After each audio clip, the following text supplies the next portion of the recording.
अच्छा, जानते थे कि आज यहाँ पर पत्रकारों को बुलाने का मकसद है?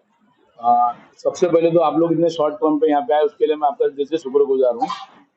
कि पत्रकारों को बुलाने का मकसद ये है भाई कि ये जो शानदार मार्केट डी टाइप बिल्डिंग 39/4 ये डेमोलेशन का वर्क जो पार्टी है शानदार बिल्डर्स की तरफ से रमेश चंद जैन उन्होंने हमको दिया है। शेख इंटरप्राइज मेरी फर्म है मेरे को डेमोलिश करने का। तो ये उनके हमारे एग्रीमेंट होने के बाद, हमारा पत्र होने के बाद हम लोग ये तोड़ना चालू किया। तो उसके 10/3/2024 से हमने ये काम स्टार्ट किया। तो उसके बावजूद वहाँ पे कुछ 14 तारीख को यहाँ पे बीट निरीक्षक हनुमान मात्रे और सहायक आयुक्त मकसूद शेख साहब यहाँ पे एंट्री किए। उन्होंने बोले कि भैया ये काम हमने हमारे ठेकेदार को दिया हुआ है, ऐसा है वैसा है, आप लोग ये काम रोक दो। तो मैंने कहा सर ये प्राइवेट प्रॉपर्टी है और जिनकी प्रॉपर्टी है उन्होंने जिसको राइट दिया उन्होंने हमको ये काम डेमोलिश करने के लिए दिया हुआ है, हम लोग प्रोसीजर के अनुसार काम कर रहे हैं। तो उन्होंने बोला काम बंद कर दीजिए। तो हमने बोला सर ठीक है आप हम काम बंद करेंगे, लेकिन आप हमको भी राइटिंग में दीजिए कारण क्या है। कारण देंगे तो हम लोग कोई कारण लेके सेठ के पास जाएंगे कि तो ये चीज जो डेमोलिश करते हैं तो भाई कुछ लेन देन होती है मालिक के साथ में या कोई बातें होती है, वो चीजें हमको सामने पेश करना पड़ेगी ना। मालिक बोलेगा मेरे को बिना पूछे बंद क्यों किया। तो हमने काम बंद नहीं किया। फिर उसके बावजूद उन्होंने कुछ पुलिस कंप्लेंट वगैरह किए। तो शादीनगर पुलिस सीनियर साहब ने बोला कि ठीक है मैं मामले की जांच करूंगा, तब तक काम बंद कीजिए। तो हमने पूरा रमजान का महीना काम बंद किया कि पुलिस अधिकारी जो है अपनी जांच पड़ताल कर ले, भाई हम लोग सही है गलत है उनकी जांच पड़ताल कर ले। तो हमने पूरा रमजान बंद किया। फिर हमारे जो डॉक्यूमेंट उनके पास हमने दिए थे रमेश चंद जैन की तरफ से जो लगते हैं प्रोसीजर में कि यहाँ पे जो भी चीजें होगी उसकी जिम्मेदारी सत्य प्रतिज्ञा पत्र मतलब एफिडेविट करके दिया कि यहाँ की जो भी जीवित माल की हानि होगी उसका जिम्मेदार मैं हूँ, कोई अधिकारी कर्मचारी नहीं होगा। और मैंने ये फला फला आदमियों को काम दिया, मैं काम स्टार्ट कर रहा हूँ, आप मेरे को परमिशन दीजिए। और रूल और लॉ बताता है कि हम अगर कोई अर्जी आती है तो 7 डेज के अंदर हर अधिकारी ने डेस्क के ऊपर से उसको हटाना चाहिए। परमिशन अगर नकारी जाती है तो उसका भी रीजन देना चाहिए परमिशन क्यों नकारी गई। लेकिन अभी तक हमको ना कोई परमिशन दी गई है, ना हमारी परमिशन रिजेक्ट हुई है क्या उसका कोई जवाब दिया गया है। सामने बारिश होने की वजह से फिर स्टेट ने जब लिखित में दिया हुआ एफिडेविट पे तो उनको भी डर है कि कल को दुर्घटना कुछ घटती है तो मैं जिम्मेदार कहला जाऊंगा। तो उन्होंने बोला भाई आप काम चालू कर दीजिए। तो हमने पूरे सेफ्टी मेजर्स के साथ काम स्टार्ट कर दिया। तो बार बार यहाँ पे साइड पे हनुमान मात्रे मकसूद से विजिट करते गए और उनको हमने बार बार एक ही कहा सर हम काम बंद करेंगे, आप राइटिंग में दीजिए, आपके राइट्स हैं, आप अधिकारी हैं, आप राइटिंग में लाइए, मैं 1 मिनट की भी देरी नहीं लगाऊंगा, मैं तुरंत काम बंद कर दूंगा। और मुझे राइटिंग में दीजिए ताकि मुझे भी मालूम पड़े ना कि मैं गलत कर रहा हूँ या सही कर रहा हूँ। तो उस दरमियान क्या हुआ कि मकसूद शेख हनुमान मात्रे मेरे ये लेबर कॉन्ट्रैक्टर इम्तियाज भाई इनको बोले साइड पे ऊपर लेके चल के हमको मुआयना कराओ। अभी इनको क्या मालूम साहब अधिकारी बोल के लेके गए और इनको बिना बताए इनको खड़ा करके मकसूद शेख साहब ने इनके साथ फोटो खिंचवाया और उस फोटो के बिहाफ पे जाके इनके ऊपर केस फाइल किया कि भैया ये नोटिस वोटिस हमको कुछ दी नहीं गई है, खाली फोटो खिंचवा के फोटो के अगेंस्ट में कि इनको नोटिस दिया काम बंद करने। मुंह से बोला गया है, ओरल खाली मुंह से बोला गया, हमको अभी तक कोई नोटिस नहीं दी गई है। हमने बार बार मांगा कि विद राइटिंग दो, हमने जैसा राइटिंग में आपको सब पेपर दिया है आप हमको राइटिंग में दीजिए, हम तुरंत काम बंद करेंगे, 1 मिनट की भी देरी नहीं लगाएंगे। लेकिन वो राइटिंग में कुछ दिए नहीं है। ये ठेका कितने लाख का था? महानगर पालिका से जो है कोई सारा ट्रेडर्स बोल के इंसान बोल के कोई है उनको ठेका दिया गया। 13,420 स्क्वायर फीट की जगह है। सबसे पहला तो मैं आपको यहाँ महानगर पालिका का आला अधिकारियों का भ्रष्टाचार जो ठेकेदार को और वैल्यूएशन जो नियुक्त करते हैं ना, जैसे स्ट्रक्चर इंजीनियर नियुक्त करते हैं तो इनका भ्रष्टाचार बताता जो भी XYZ कंपनी उन्होंने नियुक्त की वैल्यूएशन की। तो इतनी बड़ी बिल्डिंग की उन्होंने वैल्यू लगाई है 3,84,000 रुपया ठेकेदार के मुकाबले। इसके अंदर इतना स्टील इतना रैबिट निकलेगा इतना मलबा निकलेगा कि सिर्फ 3,84,000 रुपया महानगर पालिका को दे सकता है। तो अभी आग रहेगी अंधे वाला तो हिसाब होगा नहीं भाई कि इतने बड़े स्ट्रक्चर का। फर्स्ट पार्ट ये प्राइवेट प्रॉपर्टी है, ये महानगर पालिका की हदीद नहीं है, ये बिना वापर है। जब से बनी है 45 साल से ना वापर की गई है ना कुछ की गई है। इसको कोई घर नंबर नहीं है, इसका असेसमेंट नहीं है, इसके बाद कोई सुविधा नहीं ली जाती है, ना नल कनेक्शन लिया जा रहा है ना कुछ लिया जा रहा है। तो इसमें महानगर पालिका कहीं भी रोल आता ही नहीं। महानगर पालिका ने किस आधार पे इसको धोखाधड़ी? भाई देखिए महानगर पालिका के अंदर स्ट्रक्चर जो कुछ दिखता है, अगर स्ट्रक्चर की हालात देखिए उन्होंने ये किया तो महानगर पालिका ने नहीं किया है, सॉरी।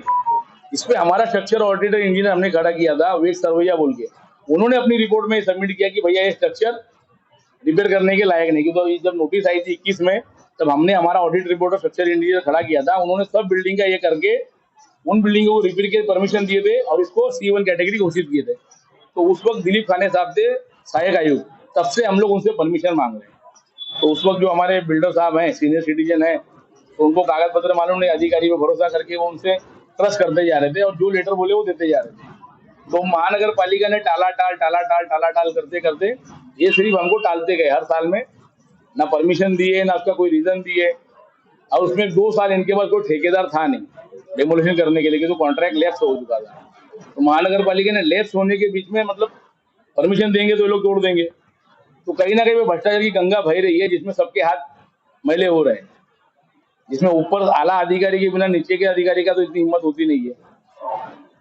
तो अभी कल हुए मामला दर्ज को लेकर विचार के ऊपर जो मामला दर्ज है उसको लेकर आपकी क्या मांग है? भाई मामला दर्ज हो गया, हमारी ये मांग है कि जो मामला दर्ज हुआ है वो भी देखो कोरोना काल में 188 का मामला था। उसका वर्णन क्या किया जाता है कि कोई लोक सेवक जिसने आदेश निकाला हो, आदेश जिसका अगर आप निकालते हो कि ये स्ट्रक्चर मेरा है या आपने इसको काबिज लिया है, तो इसके ऊपर आपका 188 का भी कायदा बनता है। उसकी भी मैं आपको कॉपी दे दूंगा कि आईपीसी की 188 की कलम क्या है कि लॉकडाउन में जो लोग सुनते नहीं थे तो लोगों को डराने के लिए, मतलब उनको दंडित करने के लिए शासन ने उसको कर लिया था। तो उस अधिकार का भी दुरुपयोग किया जा रहा है। और पहली बात कि अभी शासन प्रशासक आयुष साहब है, बरोबर है, तो उन्होंने वहां देना चाहिए। मखसूद शेख साहब के राइट्स कितने हैं, हमने बार बार मांगनी की है। हमने माहिती अधिकार के जरिए, अर्जी के जरिए हर जगह से उनसे माहिती मांगा है कि भैया आप बताइए कि क्या रूल है, क्या रेगुलेशन है, क्या कोई ठराव पास हुआ है, उसका कोई निर्णय कि नहीं आप प्राइवेट प्रॉपर्टी आपके ठेकेदार के माध्यम से तोड़ोगे। वो जब भी यहाँ आए उनका यही बोलना है कि मेरा ठेकेदार तोड़ेगा। मतलब ये भ्रष्टाचार है ना। ये स्ट्रक्चर को आप अति धोखादायक में हमने डिक्लेयर करवाया, हमारे इंजीनियर से आपने नोटिस लगाई कि भाई स्ट्रक्चर देखने में लग रहा है, तो उसका एक रूल बनाए कि हम लोग को फिर एक टाइम दिया जाता है कि हम लोग जो इन्होंने नियुक्त किया है इंजीनियर स्ट्रक्चर ऑडिटर, उसमें से किसी को सेलेक्ट करके उसकी रिपोर्ट हम लोग सबमिट करें कि वो क्या बोलता है। तो वो जिम्मेदारी लेता है ना भाई बाद में स्ट्रक्चर की, ये रहने लायक है नहीं है, यहाँ रह सकते नहीं रहते। तो हमारे खुद के स्ट्रक्चर ऑडिटर विवेक सरवैया बोल के जो है पैनल में, उन्होंने हमारे उन सब बिल्डिंगों को दिया परमिशन रिपेयरिंग वगैरह का, और इनको स्ट्रक्चर ऑडिट में C1 में डाल दिया। महानगर पालिका ने नहीं डाला, अति धोखादायक में। सबसे पहले टाइटल क्लियर कर लीजिए कि तो महानगर पालिका के पास इतने पढ़े लिखे और इतने हायर इक्विपमेंट तो है ही नहीं और इंजीनियर भी नहीं है, ये समझा सके ये चीज क्या है।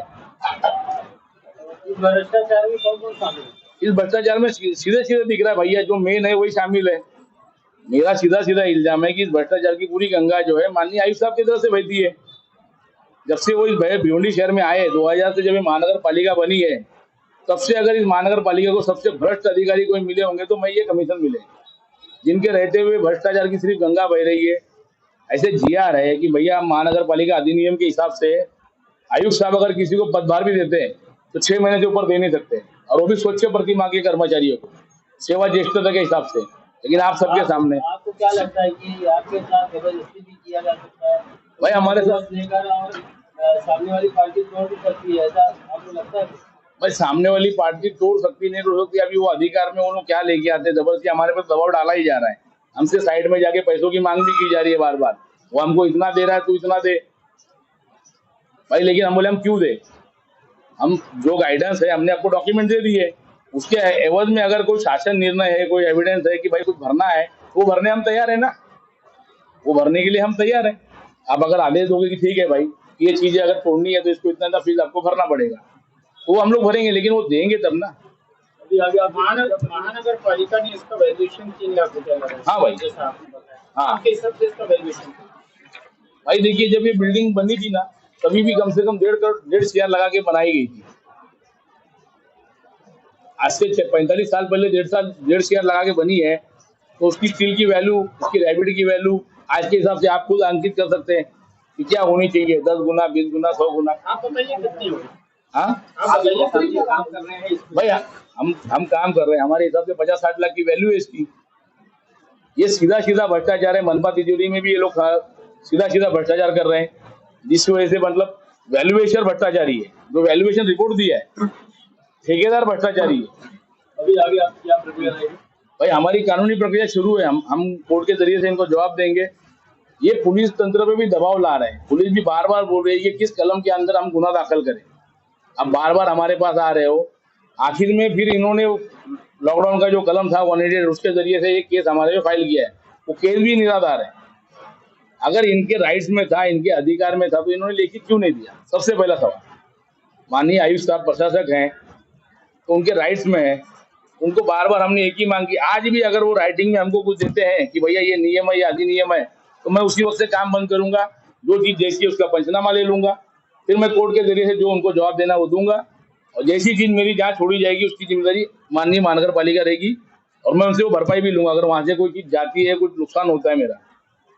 तो इस चीज को आरोप लगाया है कि मनपा ने ऑलरेडी ठेकेदार को ठेका दे चुका है, उसके बाद भी आप थोड़ा भाई देखिए, मैंने क्या बोला, हमने काम चालू किया 10 तारीख को।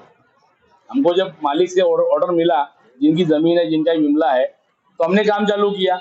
मनपा ने ऑर्डर, हमने 10 को चालू किया, मनपा ने ठेकेदार को ऑर्डर कर दिया 14/3 को, मतलब हमारे काम चालू करने के 3 दिन बाद। और पहली बात, सबसे बड़ी बात भाई है कि ये प्राइवेट प्रॉपर्टी है, मनपा ने ठेका दिया है। अति धोखाधड़ी, जो अगर नहीं कोई तोड़ता है, तो खर्चे से, हर किसी की कैपेबिलिटी नहीं है कि वो तोड़ दे, तो वो चीजें वो तोड़ेगा। या सरकारी जो वस्तु है, जैसे आईजीएम के सामने तोड़ा गया, जैसा महानगर पालिका कर्मचारियों की इमारत, उसके ऊपर ठेकेदार का राइट बनता है।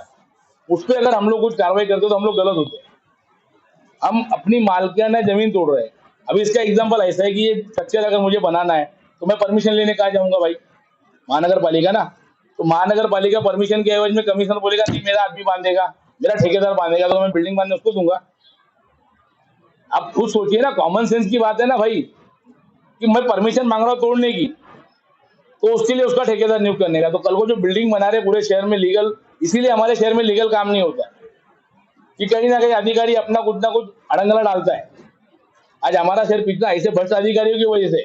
तो ये वही बात होगी कि अगर हम लीगल परमिशन मांगने जाएंगे तो कमिश्नर साहब बोलेंगे कि मेरा ठेकेदारी बिल्डिंग बांधेगा, तुम लोग खाली देखते रहो।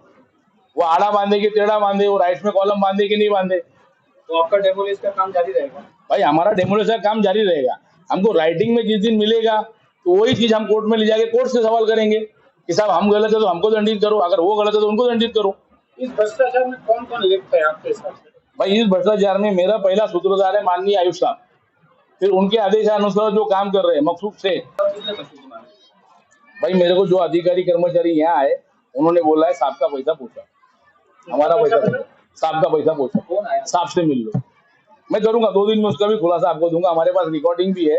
हम जब जब उनके पास गए, दिलीप खाने साहब से लेके जब सुदाम यादव साहब को चार्ज मिला, हम लोग आपको 2 दिन बाद वो भी रिकॉर्डिंग वगैरह देंगे। हमारे पास रिकॉर्डिंग है बाकायदा। उन्होंने पैसे लेने के बावजूद भी हमको जो है परमिशन में, हमारे स्ट्रक्चर ऑडिटर इंजीनियर खुद बात करते हुए उनसे है, वो भी मैं आपको क्लिप दूंगा। आप ये कहना चाहते हैं कि जो मामला दर्ज हुआ है वो पैसे देने के दबाव बनाया जा रहा है? हाँ, पैसे देने के लिए हमारे पास दबाव बनाया जा रहा है। और 2 दिन बाद और एक बड़ा खुलासा करूंगा कि किसको क्या कैसा क्या हम लोग किए थे, वो भी आपको बताऊंगा। और ये पूरा मामला है ना भैया, सिर्फ एक ही चीज है कि हमको आर्थिक फायदा उनको चाहिए बोल के दिया जा रहा है।